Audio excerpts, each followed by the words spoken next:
Born Primitive Outdoor is proud to partner with Montana Knife Company, Marsupial Gear, Evolution Outdoors, Sheep Feet, and Capture Gear.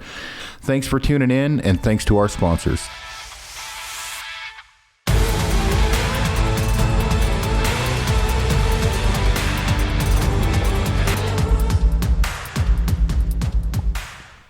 Welcome back to the Born Primitive Outdoor podcast. I actually have someone in my house today. I usually do these over the phone, but I've got a guy that I met at the local sporting goods store, Terry Powers. Terry, how long ago did we meet? I mean, a couple years ago from me going in and out. Yeah, about 3.5, 4 years ago. It's been a while, yeah, because here in Riverton, where I'm at, is 10,000 people, not a ton of sporting goods stores. So, Terry, you work at Rocky Mountain Discount Sports. Correct. Yeah. So, tell everybody, like, how long you been working there? How'd you end up in Riverton? You know, and then we'll get into kind of some of the other stuff that, well, just backdate this a little bit.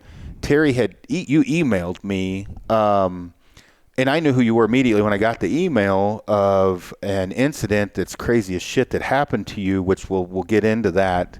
And I don't want to get into that yet because that's going to consume. It's fucking crazy, this story. So, yeah. So tell everybody a little bit about yourself and what you're doing over at Rocky Mountain, and we'll get into the big story.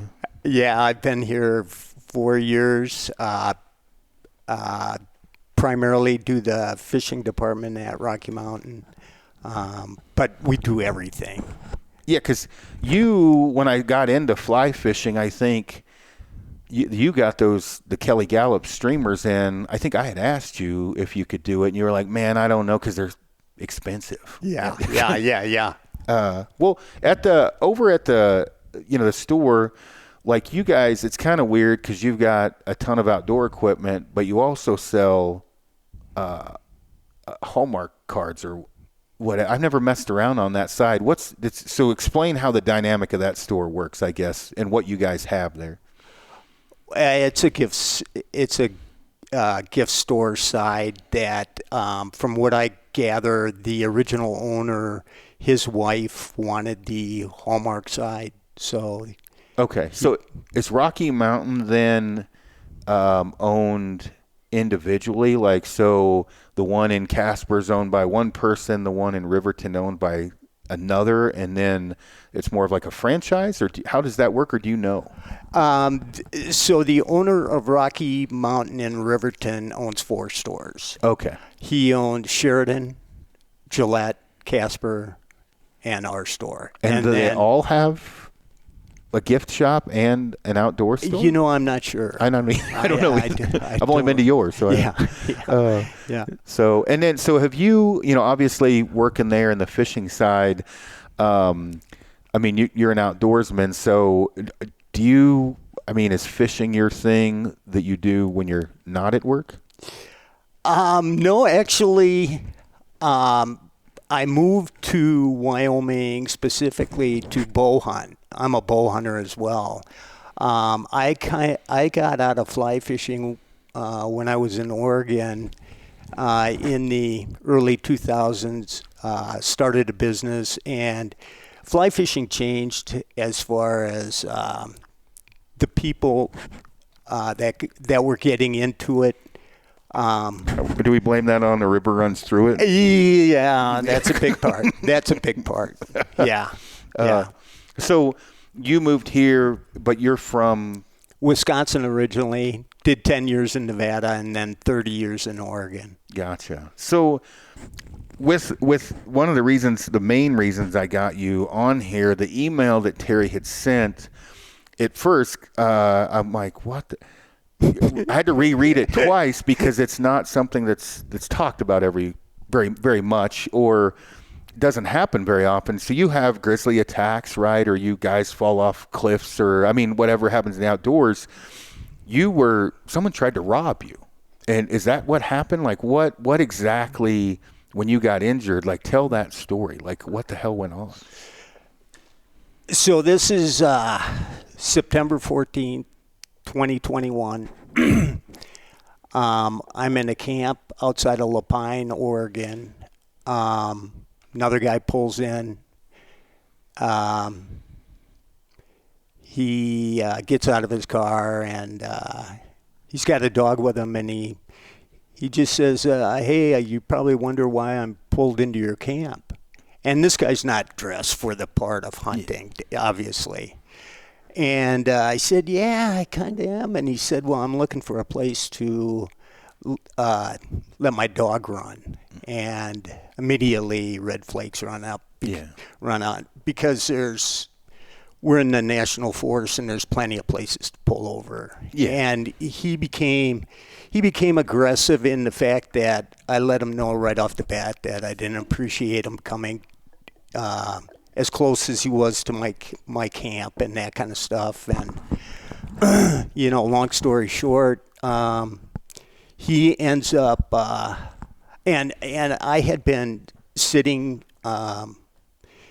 in a ground blind deer hunting. Yeah. And this is about 11:30 when he shows up, and I'm tired. I want to make something to eat, and then so 11:30 take a nap. At night. No, during the day. Okay, so you had your morning hunt. Okay. Yeah. So and I'm just trying to eat some ramen, go to take a nap, and do generally the what evening everybody hunt. does. Yeah. Yeah. And so sometime around 2:30, after dealing with him for this time, I end up going into my tent, taking a nap, and I hear him pull away. Yeah. And then I'm just thinking, good riddance. Yeah. And then go and sit for the evening hunt, come back. I'm crashing around 8:30. Sometime around, I'm thinking it's 9:15. I don't know how, I don't know why, but I see these headlights aimed in my tent, and I lean up and I put my arm in front of my face, and all of a sudden, pow. And I'm like, what the hell? And my reaction is I got tased. Yeah. And that shotgun blast, it sounded like electricity. Yeah. So that was a shotgun. It was a shotgun. And keep in mind, for everybody listening, Terry and I have not went over this story because I wanted it to be fresh for me. I haven't heard the whole thing. So go ahead. Shotgun. All right. Shotgun blast. So then. And he hit your arm then, and you thought you were. My left arm. And you thought you were tased. I thought I was tased. So then I put my right arm up, and then I pow again. And now, man, this one took a big blast. Yeah. So then now I feel blood dripping down, and I go, he starts swearing loudly, and all of a sudden I hear the car drive away, and it's the same car. I can hear it. It's the same car that was there earlier. Mm. So, obviously that's crazy as shit, right? And things yesterday fishing, and my girlfriend, very good situation awareness. Car pulls up, broke down car. Not that means anything. She's like, "Hey, look at this guy." So I go over, look, and he's not a fisherman, and it doesn't mean anything. Maybe he needed to piss, maybe whatever. And then she thinks he got out of the car. She's like, "He's gone," and I'm like, well, he didn't have a rod. Well, she takes a photo of his driver's license plate. Good idea. He drives out. He was in the car, so he saw her do that the moment because she didn't know he was in there. He drives off, right? So people are out to do no good, especially in that canyon. It's easy to rob a vehicle, right? So shit like this happens, but shit like you're talking about, I've never heard anything like this. So he didn't steal anything. He was just pissed from the altercation earlier. Did the police catch him? Like, what happened after that? The police originally thought that his intentions were to rob me. Yeah. Approximately 10 days before that, a truck and camper were shot up with a 20 gauge and a 45. Oh, gotcha. And they were kind of looking for this guy for that. Okay. And he was also wanted for assaulting his girlfriend. Oh, upstanding citizen. Yeah, so he was definitely a a person of interest in their eyes. Yeah. And when they caught him almost immediately because I had a full description of the car, of him. So the 20 gauge was in his possession. They had footprints, his tire tracks. So how bad was the altercation earlier? You left that gray. How long did he stick around? Was he weird or was he there for a little bit? Like, he was there, I would guess, around 3 hours. And he was probably parked 100 yards from my camp. And I never swore at him, nothing like that. But I let him know that, hey, dude, I'm here to hunt.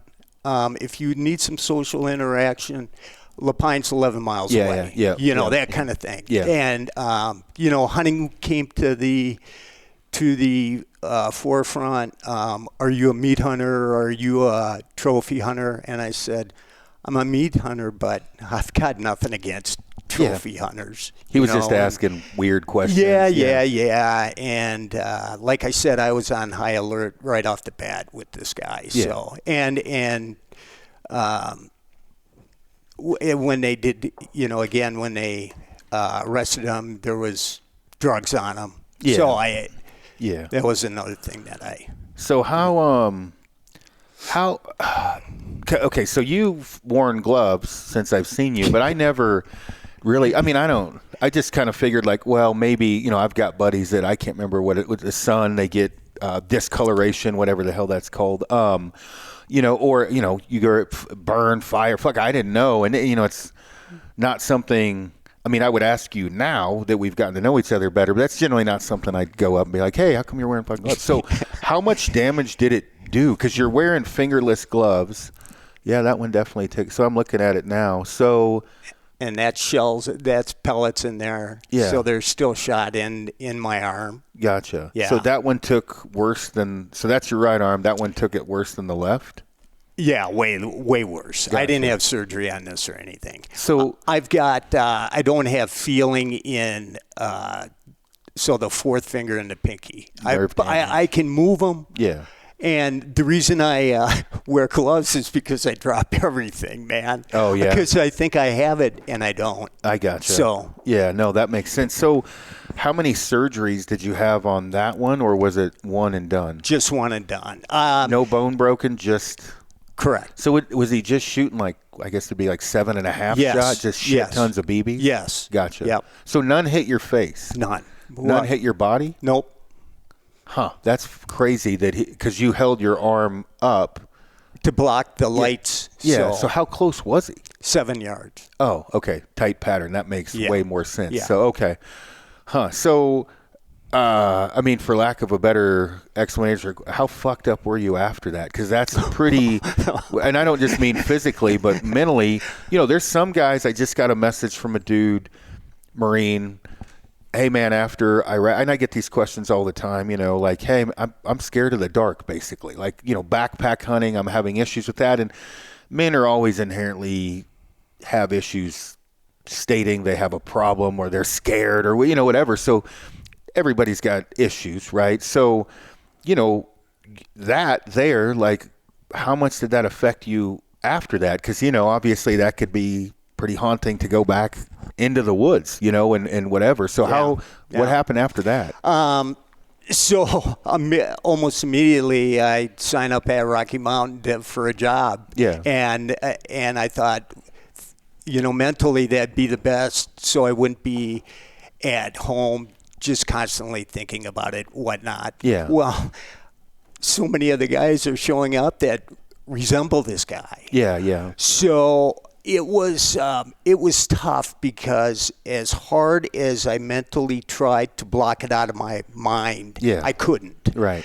I struggled severely for about 2.5 years, and I finally, I couldn't take it anymore, and I found there was a person that could help, a victim assistance person at the at Riverton PD, and this was during COVID. And when I went over there, she was sick with COVID, so they had an officer talk to me. Yeah. And God, I laid out the whole story to him, and he was the first one that actually I told that really sat down and that he listened to me, and man, it was helpful. It was extremely helpful, and he had said to me that hey, a lot of the officers that go through PTSD go through EMDR. Yeah. And so that's how it all started for me. And I Gotcha. did my research on it. And So with the issues that you were having, were you having lack of sleep, panic attacks, general paranoia? Like what were some of the, or all of the above? and more. Yeah. And more. It was, I couldn't retain a thought for a second before there was another one, and then another one, and my mind was just going like this constantly. Gotcha. 2 hours of sleep, 3 hours of sleep a night, that kind of thing. Yeah, gotcha. So you went to see the lady. She had COVID. There was a cop there. He talked to you, explained EMDR. Yeah. And I, have recently, I say studied up, read a little bit about it, and then, from your email. So what explained, from asking other people, a lot of people don't even know what that is. So what is EMDR therapy, and how much did it help? And how long did it take? Go over that. So I probably did, I'd say a dozen sessions with a woman in Lander. I'm kind of guessing it's a form of hypnosis, Yeah. if you will. Some use lights, and she would use a clicker. Mm-hmm. And so when we really got deep into it, she would ask me a question. She would have me close my eyes, try to retain that thought, and she would start using these clickers. Yeah. And then she would say, okay, hold that thought. And then I would try to retain that thought. And then she would say, open up your eyes. Okay, what did you see? And then I would tell her. Yeah. And then, we would do that. And then I didn't really see any kind of results until the last time I was there. Yeah. And that was, we were going through this, and she asked me, okay, so at the end, so what do you see? And I said, nothing. Yeah. And she said, nothing. And I said, yeah, I don't see anything. And she said, okay, open your eyes. Mm-hmm. And all emotions just instantly came out. Yeah. And I was just weak as shit. I could barely stand. I could barely drive home. And God, when I got home, I immediately went to bed. Yeah. I slept for 13 hours. Yeah, and that's the first time I'm assuming you had any more sleep than 5 or whatever. Yes. And since then, there's going to be there are trigger points. Yeah. Probably always will. Yeah. But man, now I can at least focus for 30 seconds instead of a second. Yeah, and some of the people I had talked to, they had used the light EMDR therapy. And how, PTSD or whatever else has been explained to me, whether that's from childhood or, traumatic accident like you had, combat or whatever, is your brain is a filing cabinet, so to speak. And when 1, 2, 3, 7 traumatic things happen, they get filed up front, and everything behind it, why is there's a lack of memory or certain things, or because the most traumatic thing is filed up front, and everything filed behind that gets really disorganized and gets really fucked up. And so one of the reasons for loss of memory is what's in front is at the paramount all the time. And there's going to be people listening that are shrinks. They're like, you're fucking it up. But, but it sounds like that's kind of what you had, is that was consuming your brain constantly, and you couldn't have a thought for very long because the traumatic incident is what was consuming all of you, basically. 100%.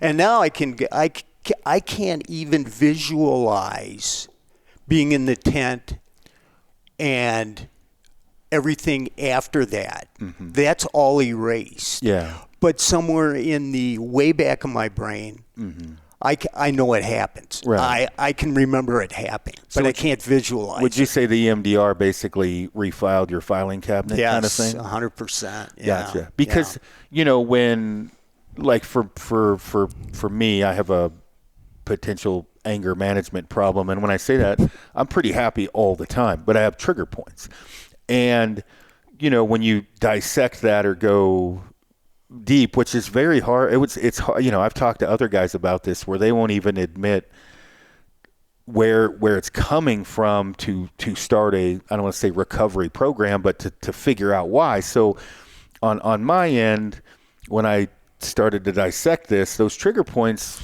once you open up and realize you got a problem, where that problem comes from, they're very easy to figure out why the trigger points are what they are. If you're with a specialist that's any good, they're going to be able to be like, oh, it's because of this, this, and this. And then it's a matter of like, okay, how do we get around those trigger points or get to where you can control whatever emotions are coming out from those trigger points? And it sounds like 12 sessions of EMDR and you're pretty good. Have you ever thought about going back or needed to, or are you able to handle it on your own now? For the most part. So I recently went to my niece's wedding in Wisconsin, and the wedding is outdoor setting, big tent, tons of people I don't know. Yeah. That's a trigger point. So I'm constantly watching who's coming in, who's coming out. Same thing at the store. Yeah. I'm constantly looking at the doors, who's coming in, who's coming out. Yeah. Other than that, pretty good. Yeah. Yeah, because I recently had a friend take his life. Shitty deal. And when I say, like, we were together every day of my life for the first 18 years of it. And, and obviously stayed in contact after that. And I did not handle the news well. And then we were just at the memorial, and I couldn't even speak at the memorial. You know what I mean? Like, they're like, hey, everybody tell a story. And when his brother and sister had someone speak for them for their story about Justin and, whatever else, I'm hearing, which did not help, Justin's brother talk about us riding in a samurai and, these stories of when we were younger, all good stories. And, now I'm like crying, I can't, I'm like, fuck, I there's no way I can go up and talk. And that has nothing to do with this, but like his issues, right? Like, he obviously had some demons, and oddly enough with him, he would call me, letting me know he's thinking about taking his life. And, by the end of the conversation, I'm laughing so hard at this goofy little bastard because he's just funny of like, dude, you called me for your issues. And that was just how he was. So if you knew that part of him, you'd have no idea that he had demons, right? Yeah. And so the fixing whatever issues that you have, and I think it's getting better with men, and I guess now I'm seeing squirrels. Have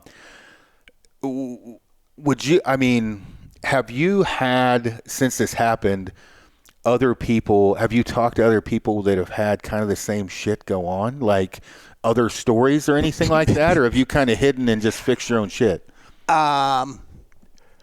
Besides going to the lady with the EMDR? Yeah. No, she's been in. Yeah. Okay, but have you heard, I didn't word that, have you heard of other people being attacked while they're hunting? This is a weird thing, right? Are you the only one that you've ever heard of something like this happening? Yeah. Because I've had, you're in the woods a lot. You're going to have, whether it be, I don't want to say liberal but very aggressive anti-hunters stir up shit, but that's totally different than some tweaker blasting 20 gauge shotgun shells into your tent. So it's a unique, and not unique in a good way, circumstance that you were in, where it's not like you could go to AA where you're around a bunch of other drunks or alcoholics, or PTSD where you got a bunch of other combat vets. You were kind of on your own little island with what happened to you. So I guess, did you at any time where you're like, what the fuck am I going to do and how am I going to fix this? Because when you were going through that, when you went to the police station, was that a thing? Or when you went to see that lady, were you at like, what, this is my only hope here? Like, or had you had you looked at other options? No, I did not look at other options. I'm not a medicine guy, so I wasn't going to go to a doctor and say, hey, I need some drugs. I was going to get to that in a minute, because that's a lot of people's answer to that never entered my mind, and then as well, I never at one time looked at taking my own life. Yeah, you just wanted to fix it. I wanted it fixed, and I didn't know how, and so. Yes, long story short, she was the only one that I've gone to. And so, did you Google anything at all, or look? Oh, yeah. I ordered a book on PTSD, but I couldn't focus on it. I mean, I'm trying. All I'm doing couldn't is read more than 2 pages. A sentence. Yeah, I had to come back. Yeah. I mean, it was just. So I just, I'm trying. So 2002 was when your 12, because COVID was 2020. Were you back on the road to recovery? And I know you said this, and I can't remember when were you done with your 12 sessions and, I don't say fixed, but was that 2022? 24. 24. Yeah. So you saw her in 2022, and this happened in 2020? No. Like rewind. I saw her in, I believe it was late 23. So how, and this happened in 2020? 2021. Okay, so you had 2 years of misery, basically, before. Yeah. Okay. Yeah. So, and being someone, I've got to sleep. Well, I do take drugs. I take trazodone to sleep. I don't sleep either. And I don't sleep because my brain, a million miles an hour all the time. I can fall asleep. Weirdly enough, right? I can go to sleep. When I wake up, I can't go back to bed because my brain's going a million miles an hour. Yeah. So I would sleep for 2 or 3 hours, and then I'd wake up, and I would take Benadryl at times, or I would drink NyQuil just to get. But it's not good sleep, right? When you take something, trazodone, I actually do get good sleep. But what do you think EMDR? Where would that fit in as a redneck bow hunter fisherman? Where would you say somebody could use that? Anything, like any type of issue that they're having, it could help? Or where would you say it would fit, if you were to guess, where would it fit best for someone having issues? When and after you have exhausted your avenues on trying to fix it yourself. But I mean, let me reword that. Alcoholism, could it help with that? Car wrecks? Sure. Anything like that. Because it's some sort of trauma. Yeah. Any sort of trauma is PTSD, even though we associate it with like the military. Yeah. It's a form of hypnosis. Mm-hmm. And I would use, I would not be afraid to use it if something again happened to me. Yeah. So, and I only bring this up because as I'm getting older and becoming more of an adult, and other people reaching out, issues they have, right, or whatever, there's the first time for me that has nothing to do with anything like what I want to say, chemical imbalance, I guess is what I'm getting at. When I was on steroids, and this was a long time ago, 7, 8, 9 time frame, when I got off of those, I truly knew what a chemical imbalance was, to where something was going wrong with my levels in my body, because I was on a bunch of shit when I got off. I had no testosterone, and so I was depressed, tired, whatever. Well, some people have issues because of their childhood, right? Some people have issues and they drink to try to fix that or whatever. Or, again, the military side of things or whatever else, guys specifically have really big issues reaching out for help. I've found far worse than women. And so with what you were talking about, one of the reasons I wanted to get you on here is this might be a great option for people having whatever issues that they're having. And you said it was 12 sessions but you yes, 12, 14, But you didn't see much. I guess what I'm getting at is if people give it time, like don't expect miracles in the first 6 sessions or whatever. Oh, no, it could take a while. No. Yeah, and it's frustrating because you go there because you want it fixed and you want it fixed now because that's why you're here. Yeah. This is like your last resort or whatever. And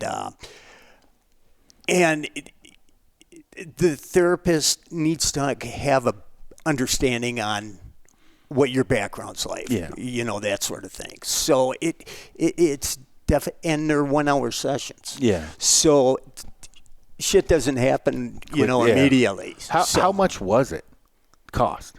I didn't, state of Oregon, kicked in for that. Oh, and I'm curious if insurance covers that, or I have to look that up and figure it out, or what it would. You know what? While we're talking, I'm going to Google that shit. We have the technology. How much does EMDR therapy cost? We'll figure this out. Because did you have insurance when this happened? No. And so hold on, I'm pulling this up. $100 to $250 per session. But the price varies depending on location, therapist experience, and session length. Obviously, whatever normal shit. Why cost would change. So yeah, surgery, hospital. How long were you laid up? Before I went back to work. Before you could kind of semi-function normally again, like how long were you down before you could fish, before you could cook eggs? Like how long were you fucked up from especially your right arm? Because you're right-handed, right? Yeah. I had to stay in Oregon for 10 days to have the bandage changed. Yeah. And then I could. That's when I came back to Riverton. So you got pretty lucky. No broken bone, no artery hit. You just had major trauma to muscle groups and skin. Yes. Yeah. So you didn't have I got nerve damage. Damage. Yeah, that's bad. That's bad. But I guess the recovery could have been worse. So you were there 10 days, and then did you do your own physical therapy? Did you do any? I went up and saw Mitch up at Fremont Therapy. My buddy. Yep. Yeah. Mitch is the man. Yeah. Mitch works on me all the time. Yeah. I think he's like Dexter, though. Have you seen Dexter? No. So Dexter is like a normal guy. I think he's like a doctor, but he's also crazy as hell and kills people. That could be Mitch. Mitch is very excited when I come in to inflict pain on me. He's funny because, when you go see Mitch, Mitch is actually, I can't remember in the Mormon religion. He's high up, right, in the Mormon religion. He and I bullshit all the time as he's inflicting pain on me. Really good dude. So when I go see him, he's like overly happy because I'm in so much pain when I see him, and he knows that he's going to get to see me. I giggle when I'm in pain. But Mitch he owns Fremont Orthopedics. Is that what that's called? Is it Fremont Orthopedics? Therapy. Fremont Physical Therapy. Yeah. That's what it is. Fremont Orthopedics is who did my knee surgery. So he has Fremont Physical Therapy. It's a fairly large facility. He's got, I only go see Mitch, right? I've never seen any of the other, people and he dry needles me and shocks me and does all kinds of crap like that. How many times did you see him? Oh, man. I want to say 12 to 15 times. Yeah, and then he pretty much said, "Hey, man, this is about all I can do for you." Yeah. And then from there, he sent me to a guy in Lander that does some sort of test on nerves, and that came back going, "Okay, you've got, I don't know, 30% or 40% of normal nerve feeling. If you choose to have a second surgery, there's a 50-50 chance that you're going to regain your full use of your hand. Yeah. And I didn't want to risk it. Yeah. So it could have been worse after the surgery as You well. never, Yeah, you know, you never know. So like I've seen Mitch, like when I had my knee surgery, Mitch is who you go to. And I will say a shout out to the local community, not to make this about me, but how I met Mitch.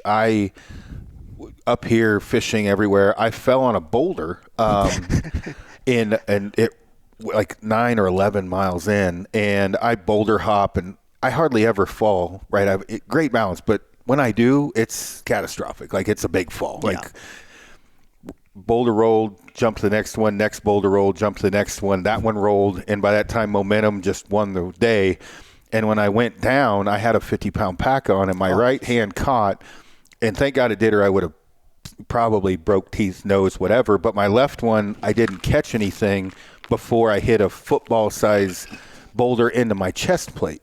And so I had broken or I had ribs. It was horrible, right? When I say horrible, I mean it was painful, but I had a blood pocket, I think is what they said, between my chest plate and my heart where there was bruising. And then that was pushing, and I had ribs out of place. So I called Dan, my dentist. Dan's like, go see the guys that ended up doing my knee surgery. So they're like, hey, go see Ben Francisco. And so Ben, he's like, he does a scan, and he's like, well, nothing's, your chest plate's not broken, but this scan only does this much. And then he's like, go see Mitch. And then I went and saw another, what do you call, they call them quacks, but a chiropractor.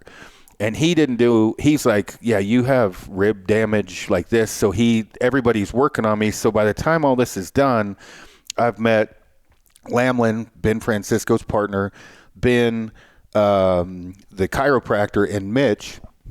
And all of these guys have been amazing, because when I get off the mountain, I'm on a tight time schedule to get fixed. I've got their cell phone numbers. Like Mitch will make special time for me to come in and fix me. So the local community was amazing to me with all of this. On your end, like when you came back, how did you know Mitch before? No. I actually called him from Oregon. Yeah. So I was trying to get everything set up while I was still recovering in Oregon. Yeah. Yeah. So I saw him pretty immediately after I got back to Riverton. Gotcha. Yeah. So when what were you doing, or were you just living kind of the vagabond hunt life before you got hurt? Were you in Oregon not employed and trying to hunt? Were you working? Like, what were you doing?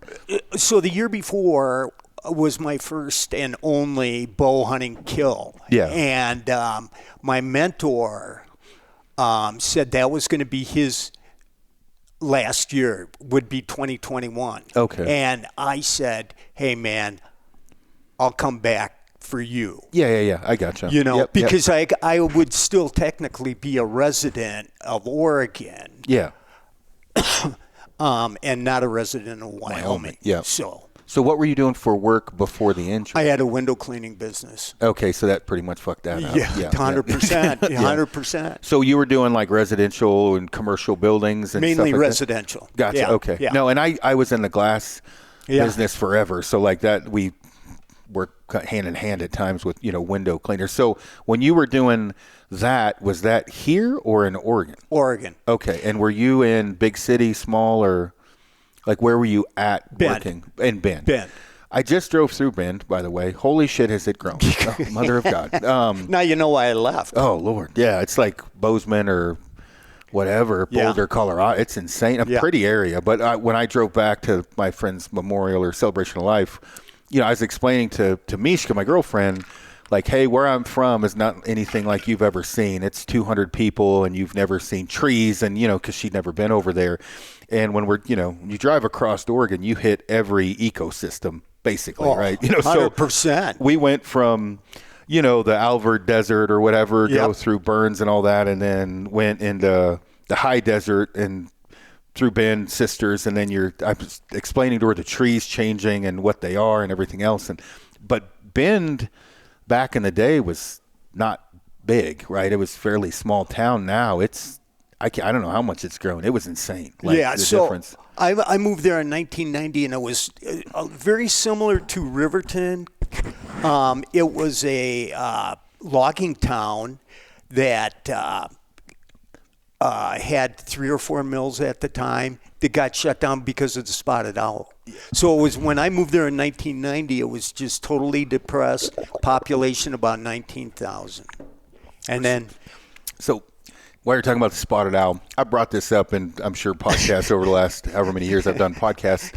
In my town, where I'm from in Detroit, late 80s, 3 mills, I think, in Detroit, and how, without going into great depth with logging, right? We build shit from wood, houses and whatever, wood's used all the time. The Forest Service basically goes out and figures what they deem to can cut down, right? A logging crew, I'm oversimplifying this, logging crew comes in, it's marked, they fall the trees or whatever else, and that goes to a mill, whether that be making a plywood mill or a lumber mill or whatever else, and it was booming, right? Everything. Yeah. In 87, maybe, the spotted owl thing happened, and it a lot of, I would say, division in Oregon happened at that time. When I say division, you had leaf flickers that were chaining themselves to trees, spiking trees. There was protests, right? And I was 10, 11, whatever at the time, because of this owl, right? Mm-hmm. Because it was endangered, mm-hmm. and so it shut down everything in Oregon, basically. And so they're still logging in Oregon, but what had happened, this has nothing to do with EMDR therapy or anything else. This is way off the subject, but when you have those, the economy is fueled by logging, and then logging goes down, that trickle-down effect happens to the Forest Service as well, meaning they're not funded because there's no logging as well, so there's no trail crew teams, so there's less money, right? And so a lot of the roads that were being built or maintained for logging operations are closed down and overgrown. And so, oddly enough, right, when there's a forest fire, you can't get to a lot of the crews can't get in there to fight the fire because the roads have been overgrown, and it's pretty crazy how all that works. So you were there in the thick of all this, it sounds like. Yeah. Yeah. So you were living where when the spotted owl crisis happened? Well, in 87, I was in Reno. In Reno. So when did you move to Oregon? 1990. So that was right when everything was starting to collapse. Yes. So how much did you see that affect? Were you in Bend in 90, or where did you move? Yeah. Okay. So in 90, you were in Bend. How much did you see that affect Oregon? Because you came in towards the end of it. Well, Did it was totally depressed. Yeah. I mean, unemployment was, I bet it was close to 40%. Yeah. I started out working 3 part-time jobs. Yeah. I was in the bar business prior. Yeah. So I was a bartender working in restaurants. Yeah. And I had up to 3 part-time jobs at one time. No shit. When did the window cleaning business start? In 97. And were you fairly successful with that as Bend was starting to grow later? 100%. Yeah. And so when you said you do residential, dust, wind, whatever, you just go clean the windows at residential houses. Yeah. And so when you were doing that, this is more just curious, how did you get your name out? Did you go door to door and kind of do flyers, or No, it's a lot of word of mouth. Had a small ad in Yellow Pages back then. Yep. And then it just, I tried to grow it, couldn't. Yeah. My personality doesn't mesh well with having incompetency, that kind of thing. Yeah. And I was told early on that you can't grow up, you can't maintain a business being in the middle. You either stay small or you go big. Yeah. And I realized that, and so then I went just totally back on my own and did what I could. Yeah. Did it went well enough to survive? Oh, yeah. Yeah. The downfall, if I would ever do something like that again, is because it's so seasonal. Yeah. You never know when spring's going to start, and you never know when winter's going to start. But I would do something like stocking UPS trucks. Yeah, in the off season. No, full time. So you would get your benefits, and then clean windows on the after side. that. Gotcha. Yeah.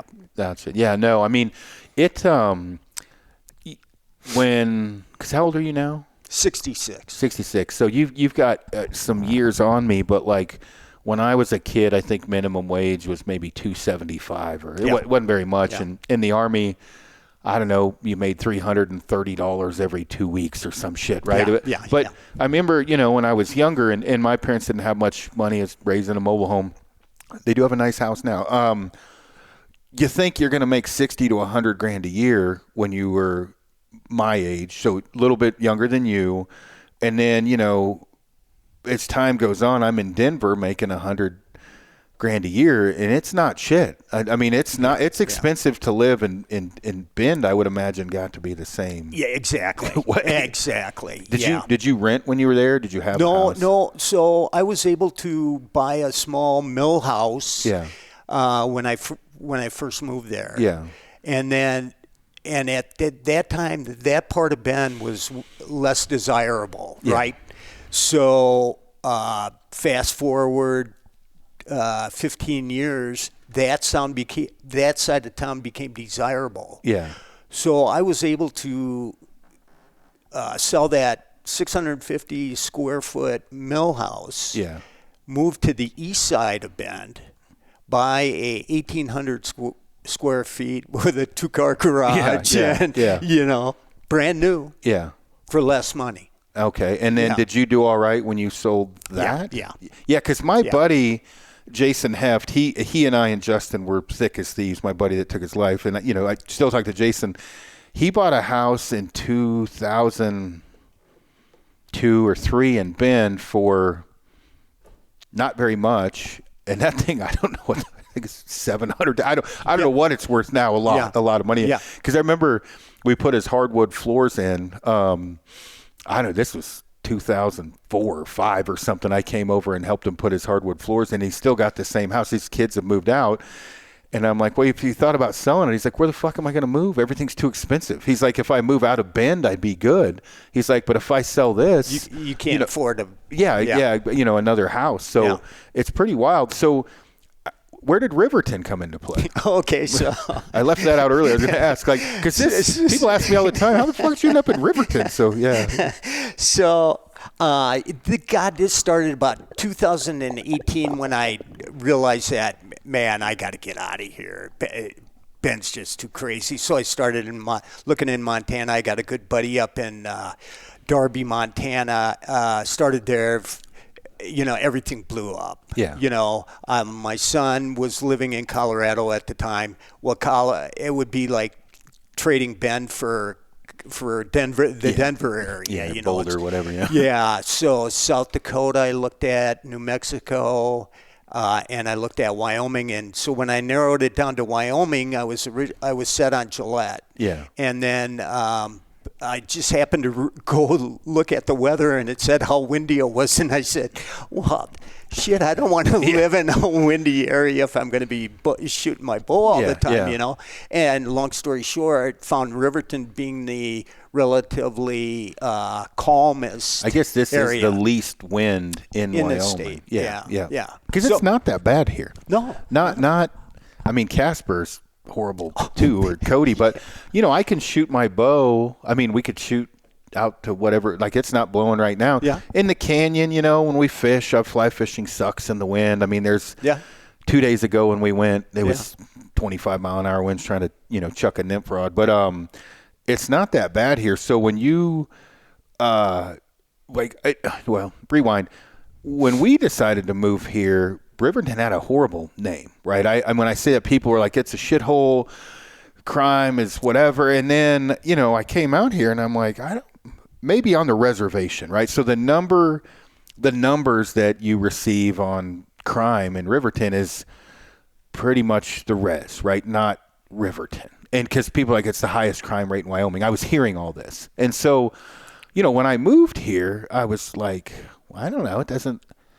I don't see anything. I don't think it's that bad. Like the guy, Eastman's bow hunting, Ike and Guy were like, we live there. You're an idiot. And I'm like, I don't know. So then when I was like, I don't see issues, right? I'm not getting robbed. I'm not, I don't. And the way that it was portrayed to me was literally like, I'm going to have to be strapped up all the time. Like, so when I got here and I looked around, I'm like, of course there's certain parts of the res that are not shitholes, right? And then, you can find places in town that aren't good, but I looked at this that everyone could afford to live here employee-wise. And when you look at some of the other areas, it was either weather was really bad or the cost of living was out of control. And so I thought this was more of a hidden beauty than anything. 100%. And I think you and myself included grew up in a small town. Yeah. So you saw that the somewhat poverty in a lot of the people that you grew up with. Yeah. And I did the same thing. Yeah. The city people are the ones that look down on Riverton. I guess, yeah, because I don't, don't get me wrong, there's some shitholes where I'm from, and like you said, so I'm used to the small, well, when Mishka came here, my girlfriend, I was like, look, you're from Virginia Beach, so she moved 20 years ago from Russia to Virginia Beach on like an exchange thing or whatever. And so she only knows VB. Now, she is a world traveler. She loves to travel, but that's a big difference from living in a small community. And so when we started dating, I was like, hey, why don't you just come out here for the summer, a couple months? Long distance relationships suck. So hang out here, and in 2 months, if you don't like me, move back, right? And so, because I didn't know how she was going to handle a smaller she loves it, right? She loves every part of it. But you have enough here. You've got a Smith's and a Walmart and Rocky Mountain. And then when Sportsman's moved in, this is totally off subject, were you guys worried at Rocky Mountain when Sportsman's moved in that business was going to go down? Oh, well, worried, sure. Because, the pie's shrinking. Yeah. So that's pretty normal. Has it affected much? I would say so. Yeah. I don't know. But, yeah. And I'm pretty much concerned on the fishing side. Yeah. I think our side is growing. Yeah. So. Yeah, because I go to, Sportsman's. I'm trying to think what the hell I bought there. I don't know. I bought something there. I go there usually like I go to Rocky Mountain first. Well, I'm in there all the damn time. But like it's pretty much Wind River and Lander. They've got a good selection of stuff. And then here in Riverton, you've got Murdoch's has some guns and ammo and crap. And then, I think the Sportsman's here is the smallest Sportsman's anywhere. It is the smallest store. So they don't have a ton of, inventory there. I'm trying to think what the hell I bought that you guys didn't have there. Because I try to, as you see me all the time, I try to support the local community. And Rocky Mountain is the local community. I would not consider Sportsman. So, but we've got a mercantile here that has organic food. There's an organic store. And so for a small community, we've got 2 really good gyms. And then like knee surgery wise, everybody goes to Jackson. And I'm like, so then I found out, I was talking with Ben and Lamlin. Lamlin and Ben are like stud orthopedic surgeons. So Lamlin was like, look, you don't have to go to me. I'll help you. I'm like, no, dude, you're doing my surgery. But what we have here is pretty amazing for a small community. You got Mitch for physical therapy. I think there's another big one. I've never been to it here. Teton. Yeah, Teton. So it's pretty amazing for a small community.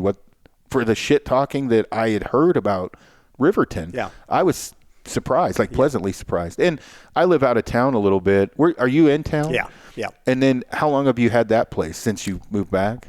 Since I moved here. Did you buy one or rent one? No, I bought. Gotcha. Yeah. Yeah. How has that, I know my house is gaining equity. It seems like Riverton's going up, not down. It seems as far as like desirability or whatever else, like the housing value and everything's going up. I think the hospital's really going to help. Yeah. Amazon's building a facility behind there. Yeah. FedEx is building next to Amazon. So you're starting to see a little bit of progression, which is, in my opinion, good. Yeah. But we don't want to see it explode like the other places. And I don't think it will, just because the people are scared because the I don't say room the res, right? Yeah. It does detour people. Yeah. I just don't see all of the. I mean, dude, the Eastmans painted this place as like I was going to be defending my life with guns and knives. I'm like, and maybe it is but they're from the middle of nowhere too. I mean, Powell's not exactly, whatever, Bozeman, you know what I mean, or wherever they're, whatever. I stopped and saw them, I don't know, a couple months ago. But I think here, though, when people, like, I got some major hate mail when I got here for promoting, I'm using air quotations, Wyoming.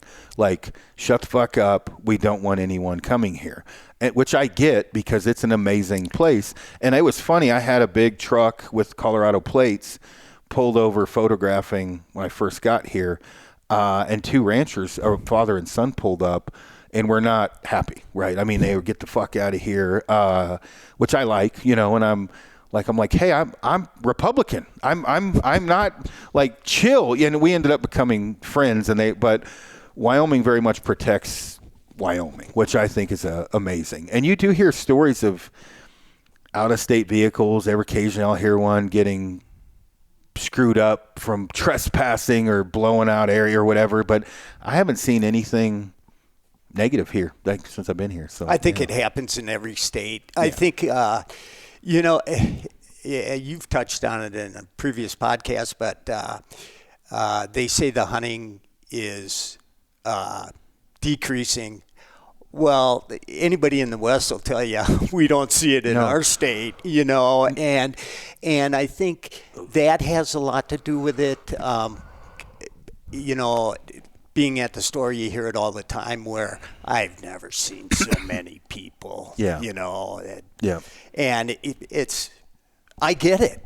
That's why I left Oregon, Yeah. And I mean, the good thing about Wyoming is it very much protects its residents. So you don't run into as bad as it is in other states where 40 hunters at a trailhead or, whatever else. But, I didn't start fishing. I was so consumed with everything else. I didn't start fishing here until last February. And Dan had asked me to go since we'd met, and I'd never made it. And so, I had a bunch of life changes happen right before that. And so when we went, I had always fished, and I fly fished some, but, we floated the river and caught. Well, it's funny. I brought a normal net, like what I would consider normal, and Dan's like, what the fuck are you going to do with that thing? And I think the first fish I reeled in was like an 18-inch rainbow, and it was fun. Well, I mean, because you see me in there buying flies all the time. I had dry fly fished, and then in Wisconsin and Minnesota, I had fished for bass and muskie and pike fly fishing. So I had an 8-weight, with a 10-inch steel leader, nothing like what we're doing here. And so Dan's explaining to me, okay, well, you take this leader, and I'm like, there's 11 foot of shit with 2 flies and a bobber. I'm like, this is going to be interesting. Like, as far as, learning that the dropper system. Oh, good. Well, I went off the deep end and started. I'm like, okay, I'm going to figure this out. And it's funny because I got fly lines all over the table we're sitting at, and I was practicing knots and shit and whatever. And it was really cool to transition into that side of things. And again, an overwhelmingly great response, and the fly fishing community helping. When I say that, like Kelly Gallup or I can't remember the guy's name from Mad River, like reaching out, asking questions, because I was the new guy now. And so I was in the complete polar opposite of I'm the guy for gear and backpack hunting, answering questions. Now I don't know what I'm doing. So it was very, good to see that. But you guys have a huge selection of, that's primarily fishing is the big thing at Rocky Mountain. That's you probably have more selection of that than anything, it seems like. Yeah, and guns. I mean, we have the a bunch guns of and guns, ammo and that kind of stuff. But Richard is he's got the vision that finally got the vision that fly fishing is. Did he kind of poo-poo on it at first?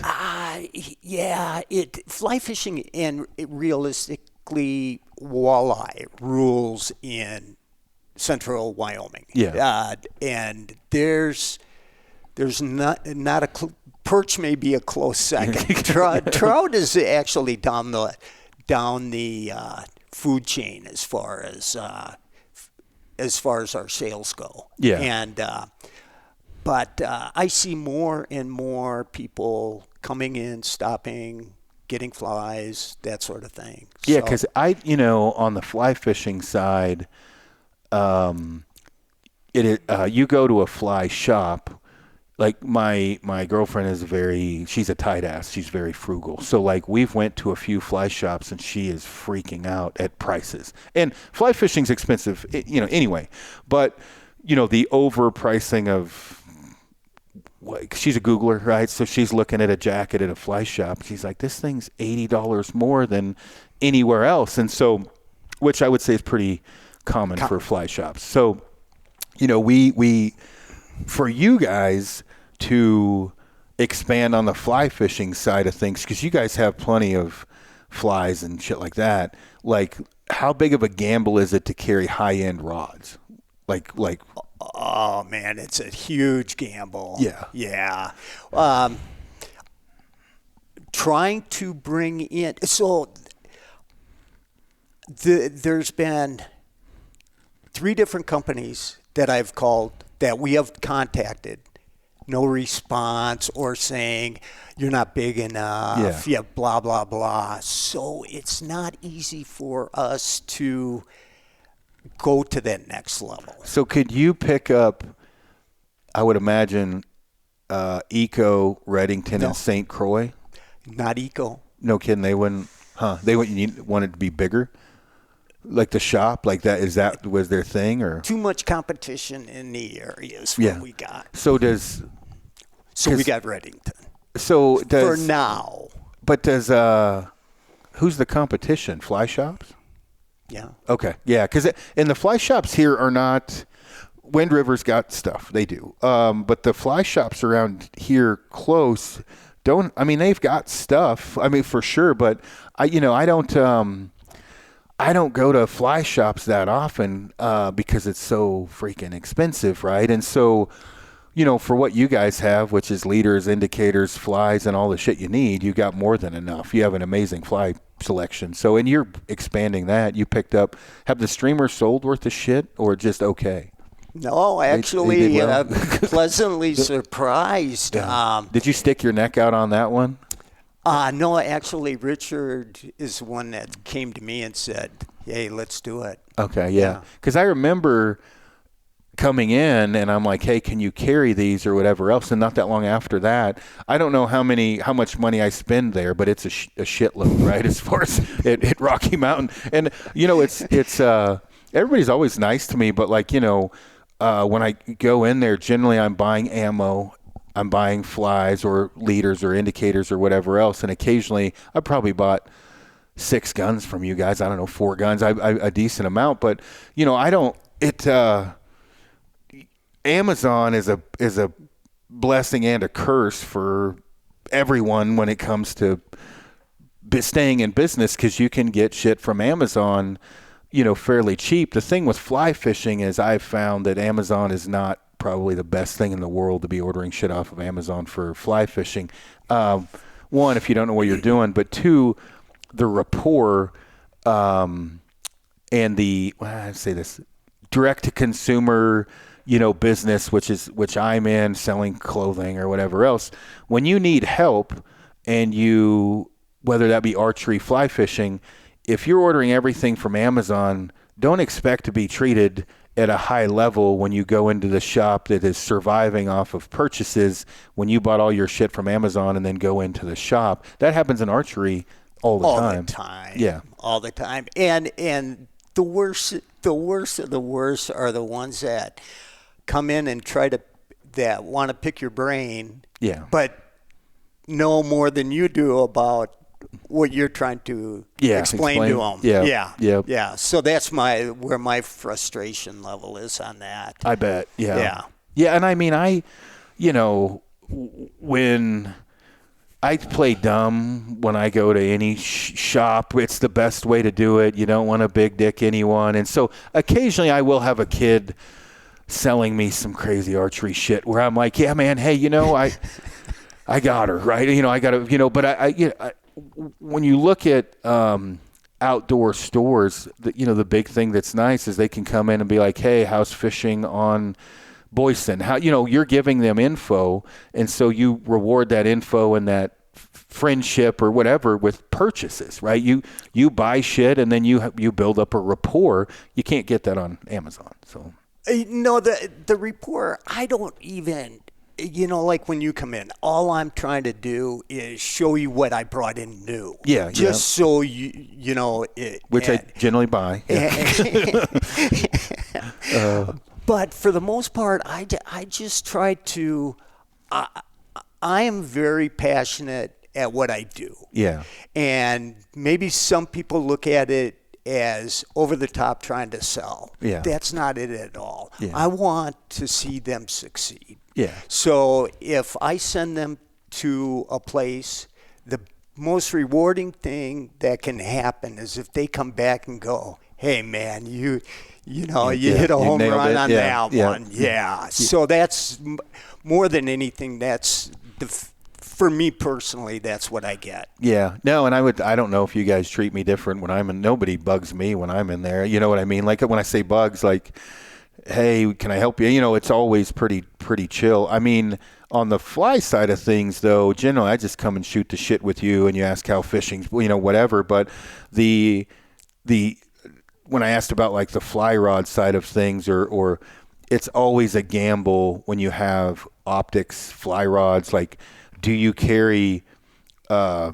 low end, mid range optic, or do you carry Swaro and Leica? Because you're sitting on high dollar inventory that then we're going off the deep end here, just so everybody listening in understands, you are held to, not you, Rocky Mountain is held to a dollar amount they have to sell something at. It's to keep the playing field fair, meaning whether that be a jacket from a clothing company or optics, you can't, without permission, sell that optic for less money than they deem without getting in trouble. You can lose your dealership, meaning there's a time of year they give you the go-ahead, you can put things on sale. And so just so everybody understands how the world works with sporting goods stores, you guys have to order a bunch of shit no matter what, because there's sometimes parameters for carrying a company's gear that you have to buy a certain amount of their gear. Not everything, but clothing's a big one, or you might have to place a $20,000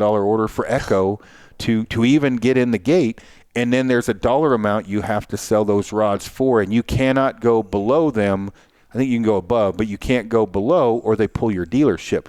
So when you're sitting on all this shit and you can't put it on sale until Echo, I'm just using Echo because we talked about it, deems it appropriate generally at the end of the year, because they need you to get rid of all that shit, so you'll order again. Yeah.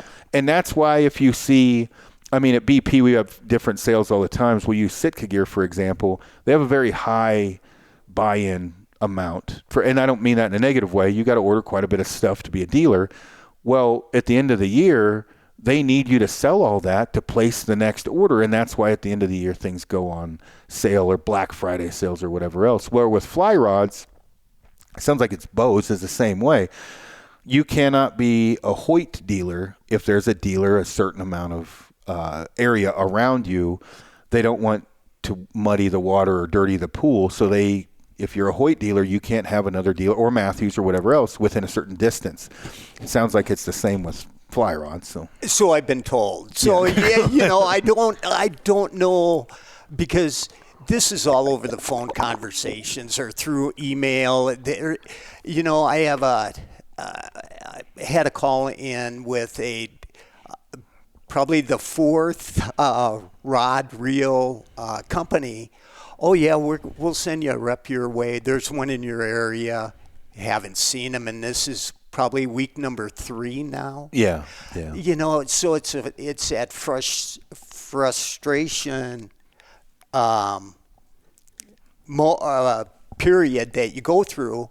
So what do? Like you had mentioned Reddington. That's the one that's most available for us. So Reddington has 3 different lines. So do you bring in all 3 of Reddingtons and call it good? So it's just, it's well, and like I have a deal I work with Orvis. A Helios fly rod is, I don't know, $1,200 for a Helios. And, so like the other day, I had snapped one of my, the other month, I snapped my streamer rod.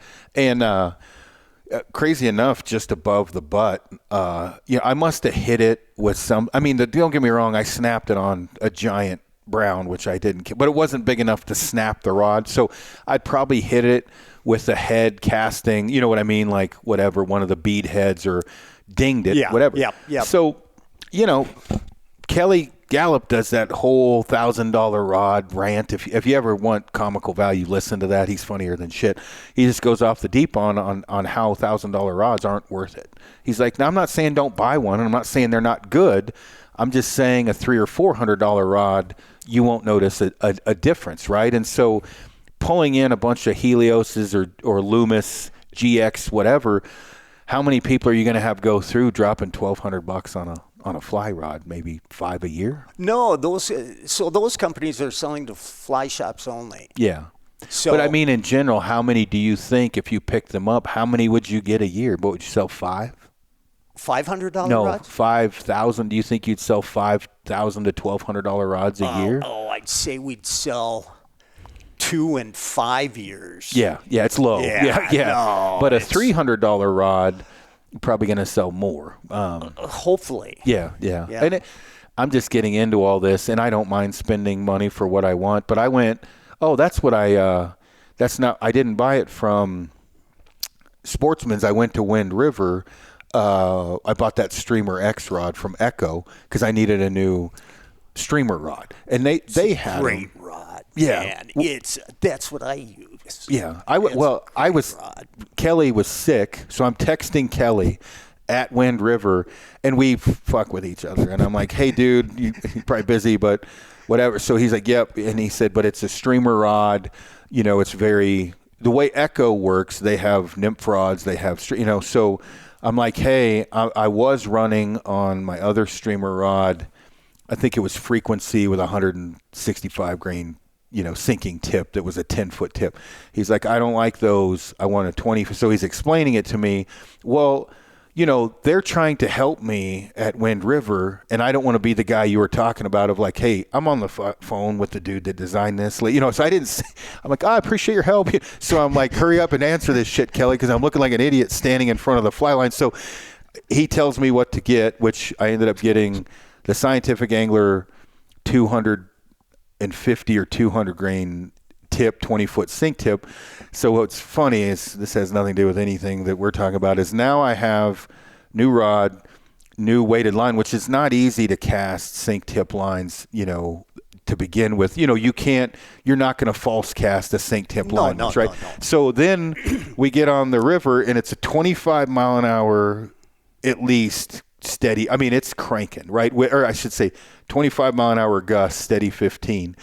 I'm like, I'm gonna hook myself today for sure, and I haven't had that happen. Now I've nicked the ear a couple times, but when you're in the canyon and you're casting, if the wind's blowing upstream, right, every now and then you're going to get that gust, which really is not conducive to chucking a 5-inch articulated streamer. So I was happy. We didn't catch any fish, but I did not hook myself, so I was very happy with that.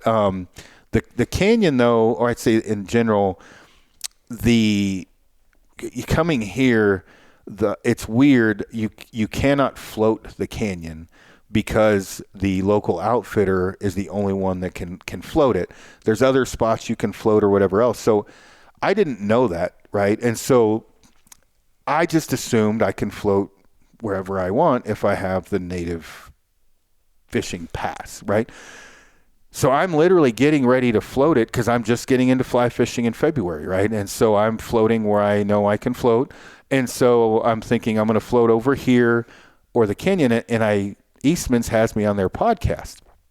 And Eastman's immediately, he's like, dude, you can't float. Because Ike specifically, they used to live here and fish here. So he names the guy and says, this guy fucked it up for everyone. So if something changed, tell us because we're going to come fishing with you. And so I'm looking into this, like figuring out how this works and why you can't float it and everything else. And it's a local outfitter here that seems, and I could be wrong, and I'm sure I'll get either good or bad, positive or hate mail, was a backdoor exchange agreement to where he could only float this section of river. So you can walk and wade fish the whole thing.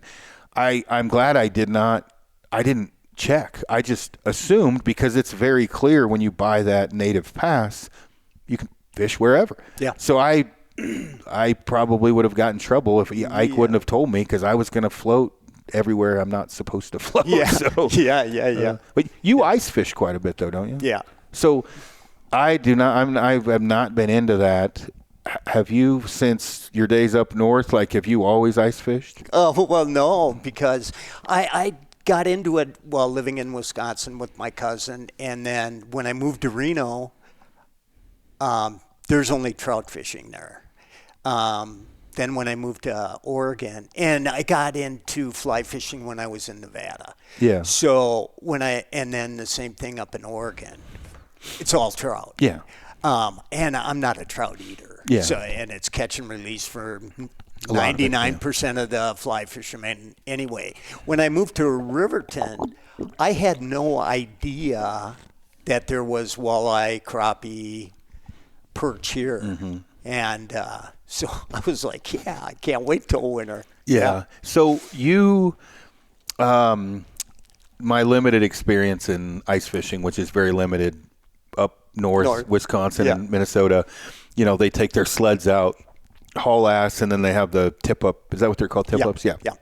Tip ups, and you can have X amount out, and it was miserably cold. So like they have a wooden shack they pull out with a wood stove, right? And then you look out the window at your tip ups that can only be a certain distance, and it was miserable cold. And then other buddies have the shacks where they pull them in on a sled. And then I think Eskimo, is that the name of the? That's one of them. Well, yeah. And then heaters or whatever else. So with that, when we were doing that, I didn't have to like constantly break the ice out of the hole, right? And then a few times we did the spearing, miserably boring. You cut a rectangle hole in the water and then you throw this poor 10-inch fish and it swims around and then you wait for a pike or a muskie and then you spear the fucker. Yeah. I just never, it was like goose hunting. I just never got into it. But for my buddies that are good at it, or like they kill it. I mean, they do really well. But I don't like being cold. So do you have like a heater? Like what do you have for your system for ice fishing? Do you have a little buddy heater and a shelter or what? I have all that, but last year in particular was a real mild winter. Yeah. Didn't have to use it. Didn't even take it out. Yeah. And in fact, I have yet to set up my tent on the ice. Yeah. I go, the gear now is real warm. Mm-hmm. And it's probably adrenaline. Yeah, just happy to be out there and fishing. Yeah. So the auger, because like if, Mishka wants to get into this, so usually my buddies, they had the sled, the Eskimo, whatever it was, a buddy heater, the auger, go out, drill the holes. I'm acting like you're doing it manually. Drill the holes, and then they pop up, move around. But they have sonar and they're into it. Like they have fish finders. Because you were talking about the live scope. How's that work? Oh, it's forward facing sonar. So it's a lot of guys compare it to watching a video game. Yeah. You can you see your jig in the water, you see the fish, you see how the fish reacts. Yeah. It's amazing. Does that get poo-pooed on? Oh, big time. Okay. Oh, but the guys that so-called poo-poo it Yeah. are the ones that don't have it.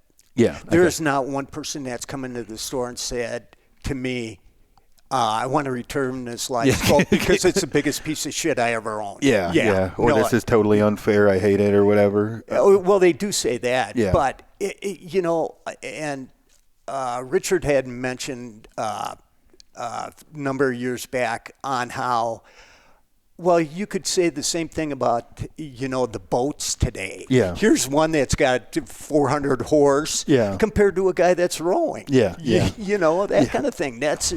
It's technology. Yeah, there's and in bow hunting, The same thing. and I try not to ever get into those discussions because I was I say unique guy, but technology shoot shit farther than I should have, and then picked up a stick bow and did that and try to see both sides of it.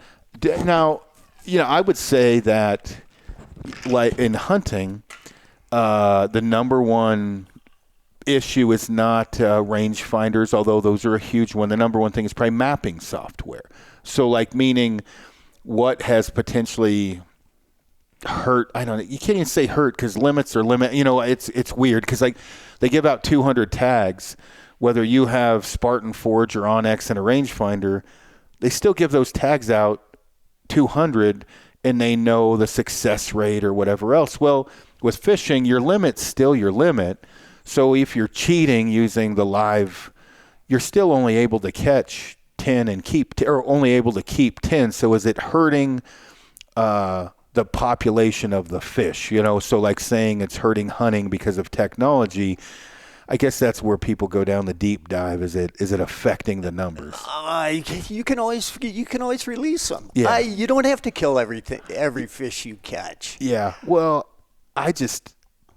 Dan told me about that fishing, having that on the boat, whether it's not the depth finder, it's a side view, and he's going to get it right. And for on the boat, but he was telling me about this kid that just won, and I may misspeak because I don't pay attention to the Bassmasters or something, and he was the guy that watched that and would just sit in the boat until he found the fish, catch the fish, and he won, right? Whatever that was. Is this ringing a bell? Yeah. It's definitely the Bass Masters. I mean, they have tournaments for college kids now. Yeah. You can get a degree in bass fishing. Yeah. Well, he was talking about they're talking about eliminating, and I think they have eliminated live scope for some of the tournaments. Yeah. Okay. Yeah. Because I think the whole debacle, and someone listening, I'm sure will correct me, but the mentality of somebody else flying over the lake, just spanking and cranking, compared to him who was methodical and would not even fish until he found the fish, and won. Yes. Right? And he won. Yeah. And it's weird though because people, you look at crossbows, for example. Have crossbows affected anything out west? I don't think so out west. But you go to a state like, let's say, Oklahoma, where my buddy bought a crossbow over here for us to screw around with, and I put 3 arrows at 140 yards or 20 or whatever. I put it on my tripod, and I was like, holy shit, this thing's amazing. Yeah. Not something I would use. I'm a compound guy, but that it's affected or changed hunting in Oklahoma, the numbers, tag allocation, whatever else. I'm not up on it that much, but that was a huge shit-talking shit show on forums and whatever else. Yeah. What I do know that crossbows have affected is sales for compounds. It has altered the way that compound bow companies work because their portion of the pie, so if you have the pie and you have Matthews and Bowtech and Hoyt and Elite and whoever, their pie portion is still the same, right, of what they own in the industry of sales, but those sales are way down. Yes. So they may still have 40%, but that 40% a year at one time could have been, I'm pulling numbers out of my ass, 20 million. Yeah.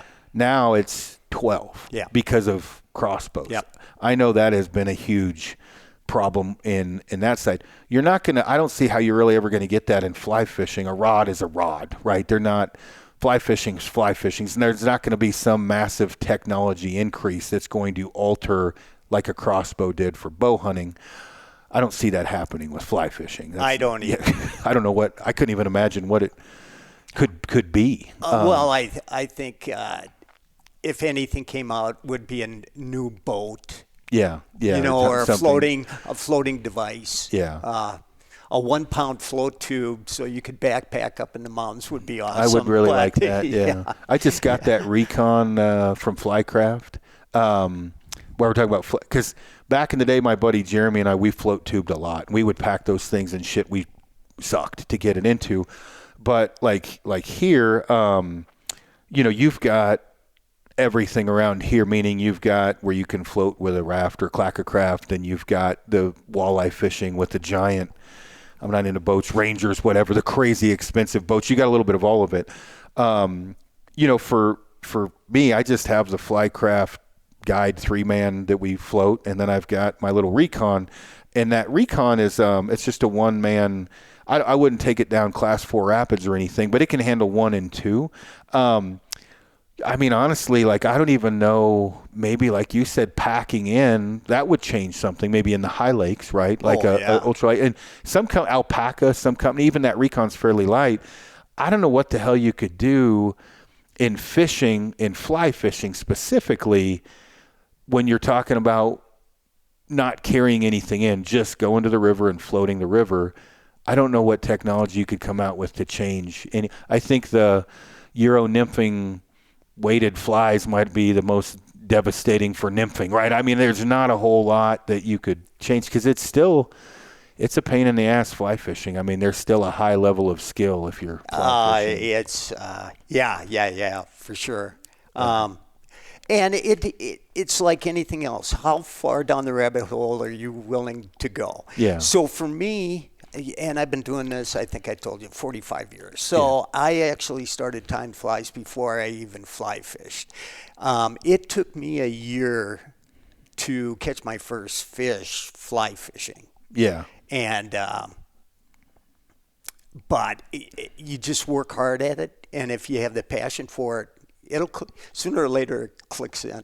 Yeah, and I think on the fly fishing side of things, when I was lucky because I had help. When I say that, like, if I would have went out to the river that day and guessed what to do, I wouldn't have caught with that steel leader on it. Anything. Yeah. Well, like, you're not going to dry fly fish in February. It's like 18 degrees. So, if you don't know what to do or how to do it, and that's including like, I can read a river because I spin fish, but it doesn't matter because if you're fly fishing and you don't know how to get to the depths of the fish are, you're pissing in the wind, anyway. So if you would have said, hey, whatever, you're going to go nymph fishing and learn that on YouTube, maybe, I might have eventually figured it out, but it's not that easy, whether you're streamer or nymphing or whatever else or dry fly fishing.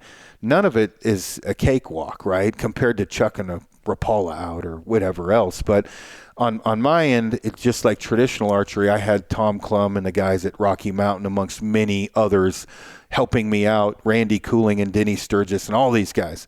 Well, fly fishing was no different. I had Dan and Chris Horn, my buddies here, you guys at the store, and then I was able to get a hold and become friends with Kelly Gallup, right? So he is a master at, that's all he's ever done. So that was a huge learning curve for me. I mean, not huge. That shortened that learning curve for me to where really I should not have been as successful as I was yarding in fish, but I had all the help, right? So yes. I had a crash course and I'm psychotic. So like I'm practicing tying knots and shit at the home because, tying a blood knot sucks, right? So I learned, okay, you can use a triple surgeon knot here, and this is the length and how, like, building your own leaders, right? Like going from whatever 18,000 stuff, as you're tying your leaders to. Anyway, I was psychotic about it, but then as I was fucking with it, I was able to call people that have mastered it and be like, hey, does this sound right? And so I was very blessed with that because I should have never been as lucky as I was yarding in the fish I was, but I had help, so which was great. Well, sure. Do you think, I don't keep you on too much longer, do you think, like, I say that with, are you going to, well, I shouldn't even ask. We might delete this out. Are you going to stay working over at Rocky Mountain, you think? You like it over there? Yeah. Okay, yeah. So with that, you pretty much, like you said, are you the fishing manager or just the head guy at fishing? Like, I'm the fishing department guy. Okay. And don't get me wrong, and I hope I'm not saying this in the wrong way. Everybody around does what they can to help anybody in the fishing. Right. But Richard, I input my information, what I think is going to be best to Richard. He okays it or nixes it, no big deal. Yeah. And we go from there. Yeah. And I communicate with the customers. I'm like, hey man, are you looking for something we don't have? Yeah, yeah. And if it's a unicorn, no big deal. Yeah. But if it's something that I think that we can sell, I'll bring it in. Has all my shopping there altered anything you guys have purchased? Have we run out of everything? Yeah, no, I didn't. I would like to say that you buying the bigger streamers probably was me asking for them, but Richard's always been good to me. The only issue I ever had, and I felt like such a shit, I gave the guy $100 or $200 for being a dick. I had a gun sent to me. To the FFL at Rocky Mountain. So got to go pick it up. A transfer gun. Yep. And so that gun during the time, because I'm not a great adult, it took me like 2 weeks to go get it. They made them illegal in Colorado. And so you still had your Colorado license? I can't remember how it exactly worked, but when I went to pick it up, the guy said, you can't buy it. And I'm like, look, man, and I didn't want to be the dick, but I was like, that's 100% I can buy it. And he's like, no. And I said, well, what are you going to do with the gun then? He's like, oh, we send it back. I'm like, no, that's a straw purchase. That's illegal as shit. You're not sending it back. This is my gun. And so I felt bad because I knew far more than he did on this transfer situation. And when I say that, meaning I have friends that work for the ATF. I have multiple friends that are FFLs. And so I knew there was a grace period because of Colorado making the gun illegal and where I was at or whatever else, that I could purchase it. And I think it was, and somebody will chime in, but there's a 30-day grace period or whatever else. So the dude tells me no, and I'm like, I'm getting pissed. And I'm like, okay, then what? You can't send it back. He goes, well, we'll just send it to the police station. I say, they can't fucking do that either. I'm like, dude, you do not know what you're talking about. You're pissing me off. Well, Richard came out and was like, yeah, dude, you can sell him the gun or transfer the gun to me. And Richard was like, yeah, there's a grace period for this. And I can't remember, it's been so long, exactly what it was. But when they sent it in Colorado, it was legal. But in the time it sat at Rocky Mountain, it became illegal. And so because of that, you technically could not sell it in Wyoming or transfer it, but there's a grace period. Otherwise, you just end up with guns sitting there. And I can't remember how this all panned out, but I was such an asshole to the guy. I came back in, and I think I gave him $100 for being a dick because it wasn't his.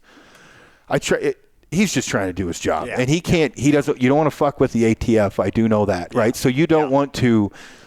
I've heard of audits from the ATF that have cost people, prison time, but like money, like lots of money. And so you don't really want to ever screw anything up on a gun transfer because the ATF is not very nice. And so I got to the truck and was like, fuck, I feel like a dick. So I went back in there and apologized to the guy. And again, he was just trying to, but Richard, okay, he's like, yeah, we can transfer the gun to your name. He knew. And Richard's always been super cool. How long's he worked there?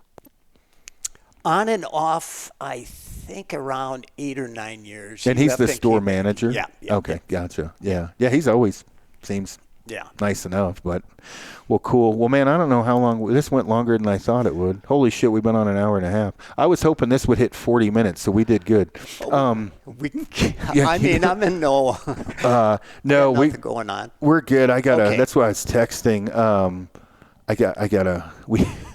I think I told you we're growing at such a rapid rate at BP. As you grow anything, right? You have to hire more people. There's no more marketing. There's more. Everything is involved. And so, me being remote, like we recently released a jacket and we didn't, I mean, nothing major. We didn't have the content we probably should have had when we released the jacket. And so now the meeting we're having today, which we'll probably edit this out, is how to make sure that never happens again. Because I'm like the content guy, and I didn't make any content for the jacket I was supposed to because nobody told me to.